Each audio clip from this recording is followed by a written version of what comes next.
Давай. Там один поднимайте за днище. Да, сюда голову. Bu başı mı? Да, вот да. Ha başı koyalım. Başım yanında var. Paylaşın. Нет, голова где-то правильно.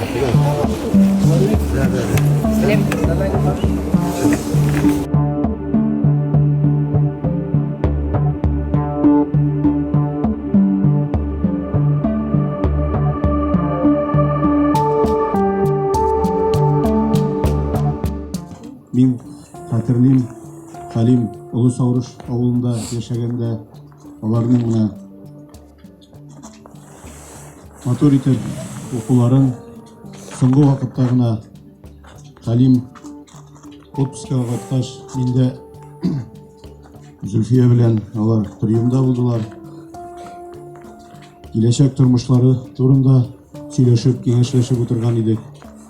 Ни кызганыч, язмыштан узмыш юк ди.